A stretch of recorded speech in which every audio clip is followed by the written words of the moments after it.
Goedenavond, het is zondag 17 maart. Dit is Zeeland Nu met het belangrijkste nieuws van vandaag.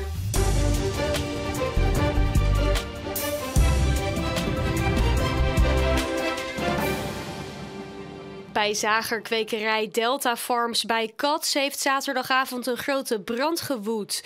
Na 2 uur blussen werd duidelijk dat het bedrijfspand niet meer te redden was. Bij de brand kwam veel rook vrij. Daarom was een deel van de Deltaweg tussen Goes en Zierikzee tijdelijk afgesloten, waaronder de Zeelandsbrug. Hoe de brand is ontstaan is nog niet duidelijk. De asperges zijn vroeg dit jaar. Normaal start de oogst pas rond begin april. Nu worden de eerste asperges in Koewachtal gestoken.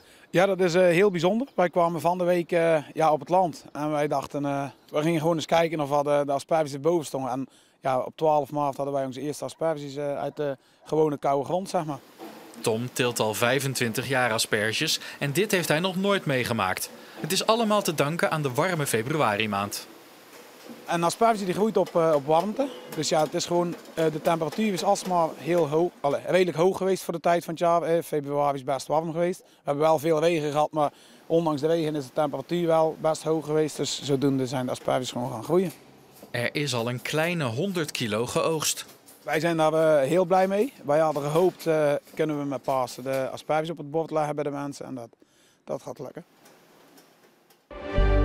Het is de laatste dag van het Hulst Europees Filmfestival. Directeur Perry Mulder is zeer tevreden over de tweede editie van het festival in de bioscoop Koning van Engeland. We hebben een hele mooie opkomst gehaald. We hebben 1450 bezoekers tot nu toe. En het loopt nog een beetje op, dus ik denk dat we naar 1500 bezoekers gaan. Het zijn er 500 meer dan vorig jaar.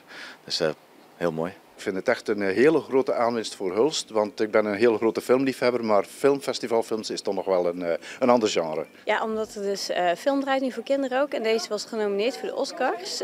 Dus ik dacht, we gaan eens even kijken. Dat is iets anders dan de grote blockbusters. Ik heb er nu 12 gezien en ik ga je eigenlijk vandaag nog voor, in totaal zou ik vandaag 5 films willen zien, maar het wordt een beetje moeilijk. En dat succes smaakt naar meer voor de organisatie van het filmfestival. We willen dat echt jaarlijks terugbrengen. Volgend jaar zal het op 10 maart zijn. Nu was het 11 maart. Dat gaan we zeker weer doen. Ja, want het is hartstikke succes. Van veraf lijkt het een normale nacht. Maar door de telescoop valt er veel meer te zien. Iedereen die het leuk vond, kon vrijdagavond en zaterdagavond van alles leren over het heelal tijdens de landelijke sterrenkijkdagen. Zo ook hier in Middelburg. Ik zie een hele mooie witte stip, wat waarschijnlijk de maan is. Het is heel erg mooi om te zien en je ziet niet heel veel details.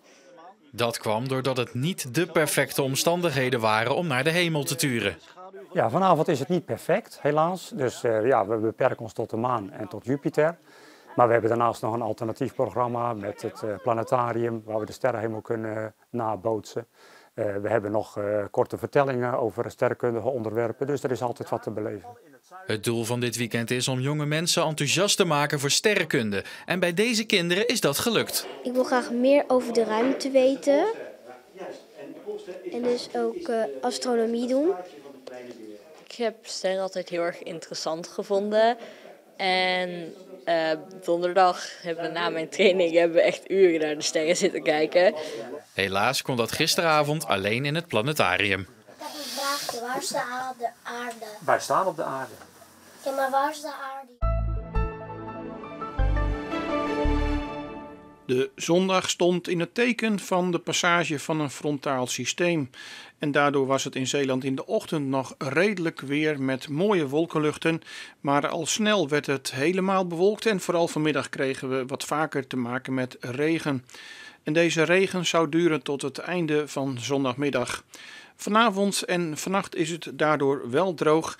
En het waait daarbij zwak tot matig uit het zuidwesten met bewolking en enkele opklaringen en minimumtemperaturen die niet verder zakken dan 8 graden.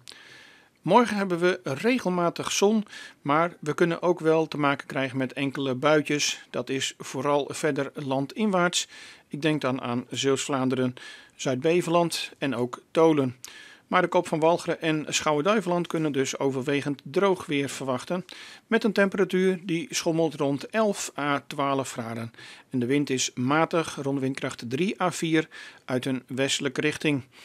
Dinsdag en woensdag wordt het aardig voorjaarsweer met een maximumtemperatuur rond 14 à 15 graden. We houden dan overwegend droog weer en de zon is er regelmatig bij. Tot zover Zeeland Nu voor deze zondag. Het laatste nieuws natuurlijk 24 uur per dag te vinden in onze app en ook op onze site. Ik wens u voor nu een heel fijne zondagavond.